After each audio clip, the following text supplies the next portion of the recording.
नारी का आकर्षण बहुत ही दूरगामी होता है। नारी के आकर्षण से जो पुरुष बच गए तो उससे सुंदर पुरुष इस संसार में कोई नहीं है। उसके पास कुछ भी न होते हुए अगर वो कलंकित नहीं है तो उससे बड़ा कोई धनवान नहीं है।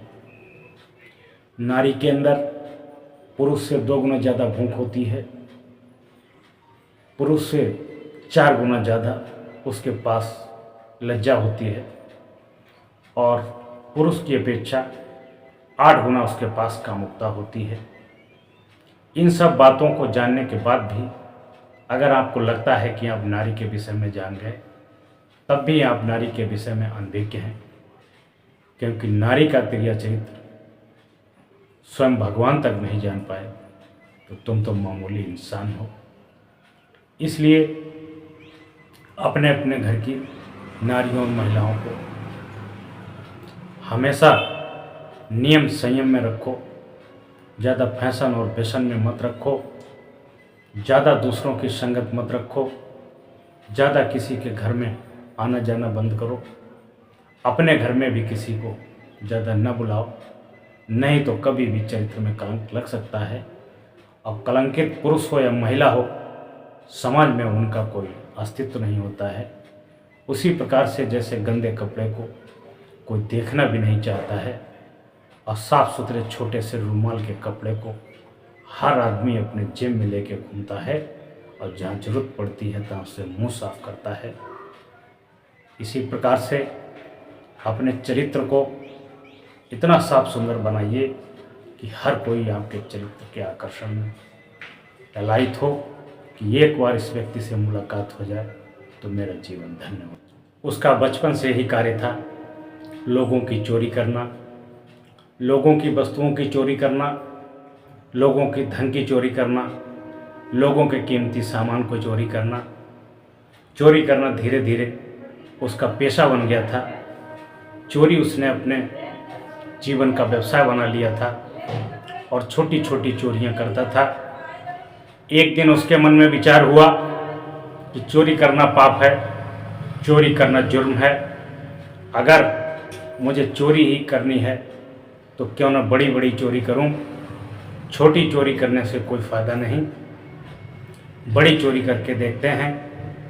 वह धीरे धीरे एक दिन एक राजा के राजमहल में सेंध लगाने के भाव से गया था तो वह देखता है कि राजा के राज दरबार में तमाम सिपाही, तमाम पहरेदार खड़े हुए हैं। तो उसने सोचा कि यह खतरे से खाली नहीं है, यहाँ चोरी करने का मतलब है जान भी जा सकती है। लेकिन राजा का सोने का धरा हुआ धन, सोने हीरे जवाहरात, सोना चांदी, आभूषण को देखकर उस चोर से रहा नहीं गया है और चोर चोरी करने का पुनः मन बनाता है। चोर कहता है कि सीधे जाऊंगा, पकड़ा जाऊंगा, मारा जाऊंगा, बंदी गृह में डाला जाऊंगा। चोर पुनः वापस आता है। वापस आने के बाद में चोरी करने की योजना बनाता है कि किस तरह से राजा की चोरी की जा सकती है।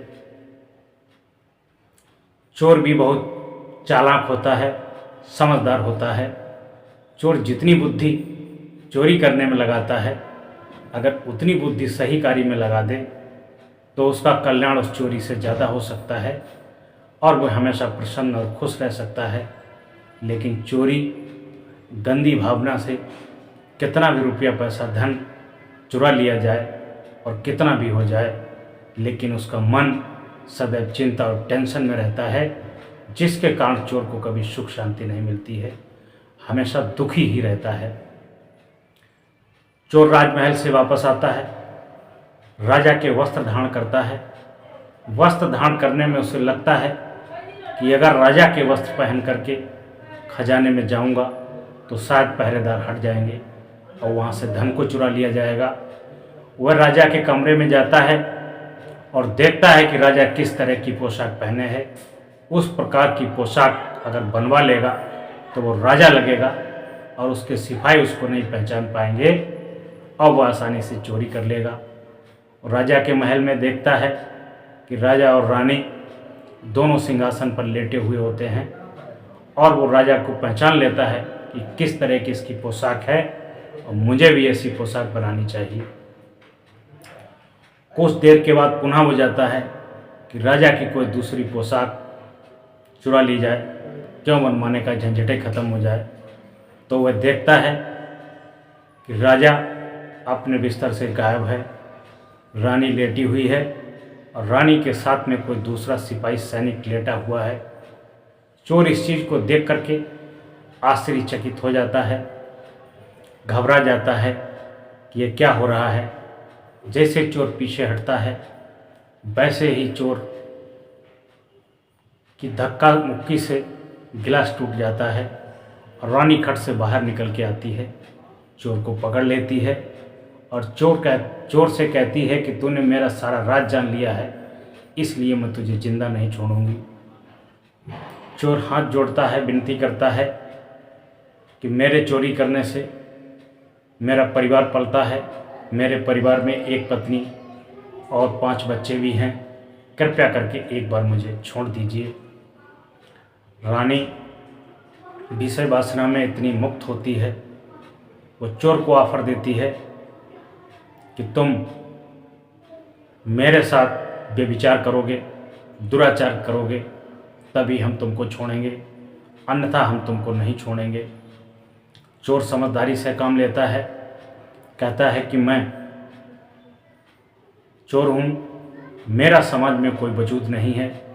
अगर ये बात राजा तो राजा अगर किसी सैनिक के संज्ञान में आई कि इसने रानी के साथ दुराचार किया है तो मेरा कत्ल वहीं कर देगा, कृपया मुझे जाने दीजिए, मैं ऐसा नहीं कर सकता हूँ।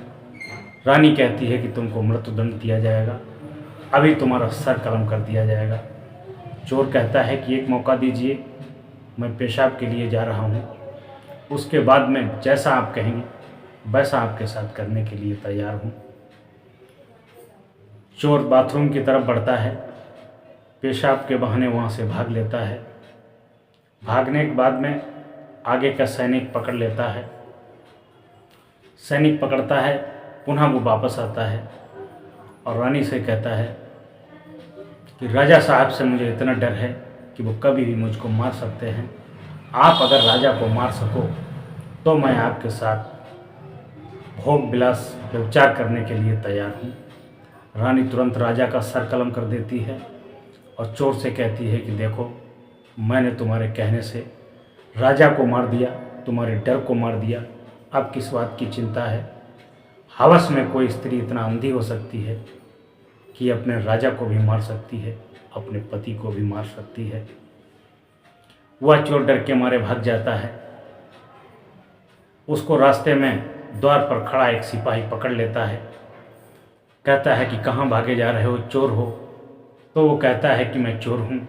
उधर रानी साहिबा चिल्लाती हैं कि इसने मेरे आदमी का कत्ल कर दिया है, राजा साहब का कत्ल कर दिया है। वह सैनिक, रानी और चोर तीनों इकट्ठे होते हैं। वो कहता है कि तुम ये बात किसी को नहीं बताओगे, केवल यही चोर जानता है और तुम जानते हो, ये बात किसी को नहीं पता चलनी चाहिए। चोर वहाँ से भाग जाता है। भागने के बाद में राजा साहब का अंतिम संस्कार किया जाता है। रानी अपना चरित्र सिद्ध करने के लिए राजा की चिता पर बैठ जाती है कि मैं राजा साहब से इतना प्रेम करती थी, राजा साहब के बिना नहीं रह सकती, मैं राजा साहब के साथ शहीद होना चाहती हूँ। सभी लोग कहते हैं कि रानी इतनी बड़ी पतिव्रता, इतनी बड़ी धर्मात्मा नारी थी कि राजा के वियोग में स्वयं अपने प्राणों की बाजी दे रही है, अपनी जान दे रही है। लेकिन खड़ा हुआ सैनिक जानता था कि राजा को या तो रानी ने मारा है या चोर ने मारा है। तभी रानी राजा के कान में पहुंचती है कि राजा साहब को या तो चोर ने मारा है या आपने मारा है। वह भड़क जाता है। भड़क जाने के बाद में क्रियाकलाप होता है। उसके बाद में वो रानी उस सैनिक को मरवा देती है। मरवाने के बाद में लांछन लगा देती है कि मेरे राजा साहब को इसी सैनिक ने मार दिया था। उसके बाद में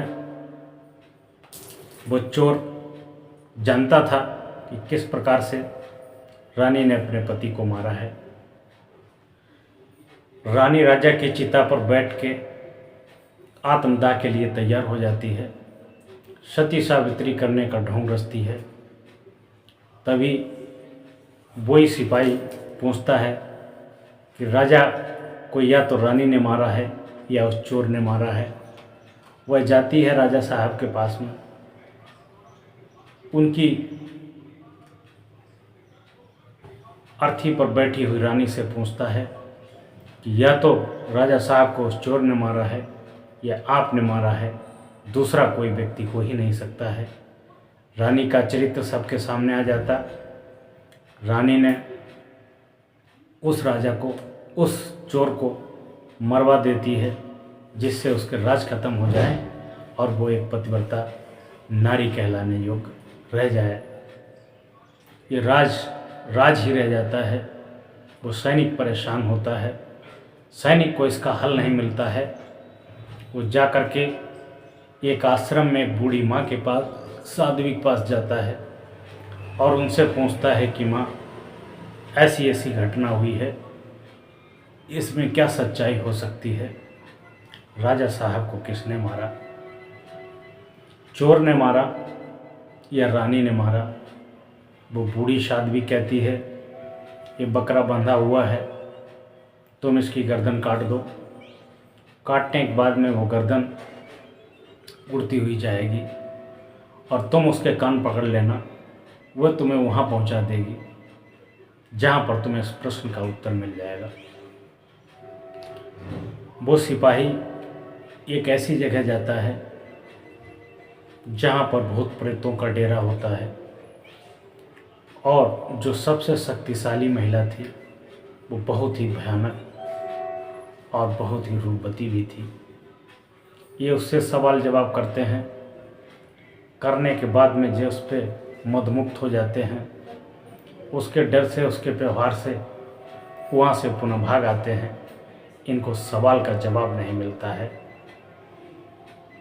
फिर जब पुनः घर पर आते हैं, सोते जागते और बैठे हुए उसी नारी का ध्यान करते हैं जिसमें जो मनमुक्त हुए थे। इनको रात दिन उसके बिना चैन नहीं आता है। जे अपनी जान को खतरे में डाल करके पुनः उससे मिलना चाहते हैं। फिर जब बूढ़ी माँ के पास जाते हैं और कहते हैं कि माँ, मुझे राजा साहब के कातिल के बारे में जानकारी चाहिए, कृपया कोई उपाय बताइए। बूढ़ी माँ कहती है कि राजा साहब की मृत्यु का कारण जानने के लिए तुम्हें वहाँ जाने का जो तरीका था, बकरे को मार करके उसके कान पकड़ के जाने का तरीका था, वो बकरा समाप्त हो चुका है। अब कोई दूसरा रास्ता निकालेंगे। वो उस बूढ़ी साध्वी के पैर पकड़ता है, कहता है कि माँ, कोई रास्ता शीघ्र बताओ। फिर वो वहाँ से कहता है कि तुम कल अपने बेटे को लेकर के आना। फिर वो साध्वी कहती है कि तुम बेटे की गर्दन अलग कर दो, जब इसकी मुंडी उड़ने लगे तो इसके कान पकड़ लेना और तुम वहाँ पहुँच जाओगे। तभी वो व्यक्ति वासना के वशीभूत बेटे की गर्दन काटने के लिए तैयार हो जाता है। तभी वो बूढ़ी माँ साध्वी उसकी तलवार को रोक देती है, कहती बस यही राजा साहब की मौत का कारण है। यही कारण जानने के लिए तुम व्याकुल हुए थे।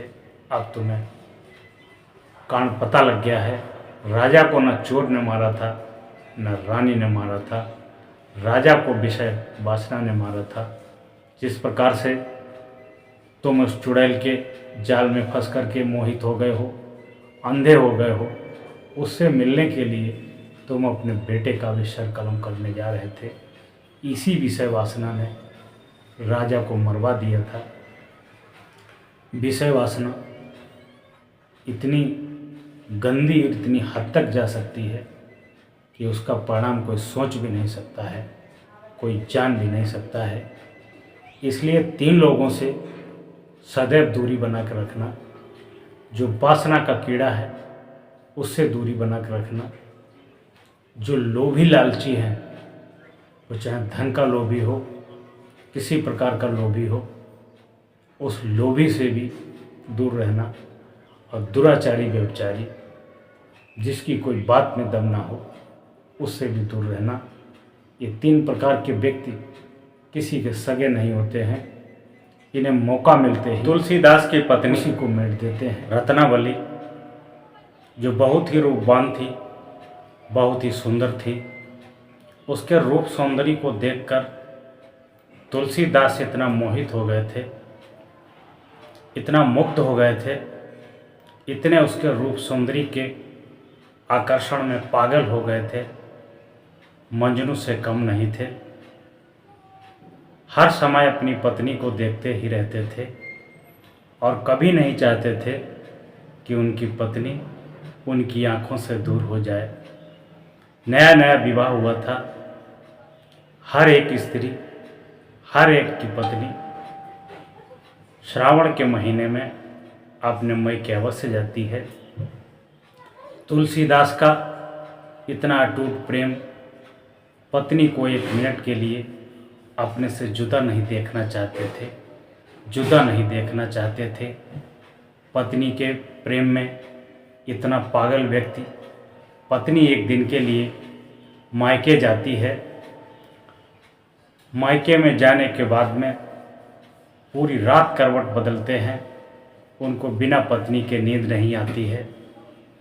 पत्नी की चाहत में परेशान और व्याकुल करवट बदल बदल के रात बिताते हैं।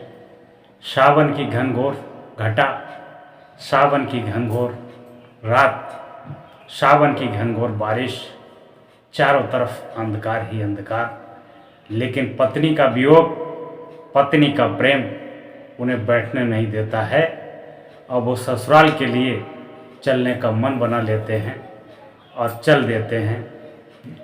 रास्ते में एक नदी पड़ती है। नदी सावन की बारिश में बहुत ही उफान पर थी। नदी पार करने के लिए कोई साधन नहीं था, कोई युक्ति नहीं थी, कोई जतन भी नहीं था। करता तो क्या करता, बेचारा नदी के किनारे खड़ा। पत्नी के प्रेम में, पत्नी का प्रेम हृदय में धधक रहा है कि पत्नी से ही मिलना है। 1 मिनट के बिना, पत्नी के बिना नहीं रह पाते। देखते हैं कि एक किनारे पर नाव लगी है। उस नाव का सहारा लेकर के वह नदी को पार करते हैं। पार करते करते धीरे धीरे दबे कदमों से ससुराल में पहुंचते हैं। देखते हैं कि समय काफ़ी हो गया है, रात ढलने वाली है। चारों तरफ सन्नाटा पसरा हुआ है। घर के सारे कपाट और खिड़की बंद हैं। बहुत संकोच में पड़ जाते हैं कि क्या करें। एक तरफ उम्मीद की किरण दिखाई देती है। घर में एक छोटा सा दरवाज़ा, एक छोटी सी खिड़की खुली होती है। वह उस बात को समझ लेते हैं कि हमें लगता मेरी पत्नी भी मेरे प्रेम में उतना ही पागल है, उसे भी नींद नहीं आ रही है। उसने दरवाज़ा खोल रखा है, क्योंकि हो सकता वो इसी दरवाजे से, इसी खिड़की से अंदर आए। खिड़की ऊपर की ओर थी, जाने का कोई रास्ता भी नहीं था। उस खिड़की पर एक रस्सी लटक रही थी। उस रस्सी को देखकर उन्हें आश आई, उम्मीद आई कि यह रस्सी मेरी पत्नी ने मुझे आने के लिए उम्मीद से लटका रखी है। और वह रस्सी को पकड़ करके चढ़ जाते हैं और अपने पत्नी के कमरे में पहुंच जाते हैं। पत्नी रत्नावली अचानक अपने पति को अपने कमरे में पाती है। उसे बहुत ताज्जुब होता है, आश्चर्य होता है कि इतनी रात गए अचानक कैसे। वो कहता है कि मैं तुम्हारे प्रेम में पागल हूँ, मुझे नींद नहीं आई, इसलिए मैं दौड़ा दौड़ा चला आया। रत्नावली कस के उसके डांटती है कि नालायक, मूर्ख, ये हाड़ मांस का शरीर, इसके पीछे इतना व्याकुल, इतना परेशान, ये शरीर नाश्वर है, अभी यौवन अवस्था है, तुझे सुंदर दिखता है, सब अच्छा लगता है, जैसे जैसे आयु बढ़ेगी वैसे वैसे शरीर भी ढलना शुरू हो जाएगा। यही शरीर एक दिन मिट्टी में मिल जाएगा, राख में मिल जाएगा।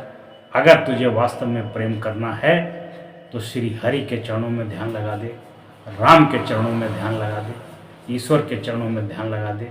तेरी जिंदगी सफल हो जाएगी, जन्म मृत्यु का चक्कर छूट जाएगा, धन हो जाएगा, तू ईश्वर में विलुप्त हो जाएगा, ईश्वर के समान हो जाएगा। रत्नावली की बात सुनकर के तुलसी के हृदय पर आघात पहुंचता है। उसी वक्त वहाँ से वो सन्यास का रूप धारण कर लेता है और जंगल की ओर प्रस्थान करता है। जंगल में जाके रत्ना रत्ना जपता है, क्योंकि रत्ना उसकी पत्नी का नाम है, और रत्ना भूल करके राम राम जपने लगता है। राम राम जपने लगता है, उसके हृदय में राम का वास हो जाता है। प्रेम वासना, स्त्री आकर्षण सब समाप्त हो जाता है। वह राम को याद करता है, इतना महान बने कि वो तुलसी से तुलसीदास बन गए, तुलसीदास बन गए। धन्य है ऐसी पत्नी।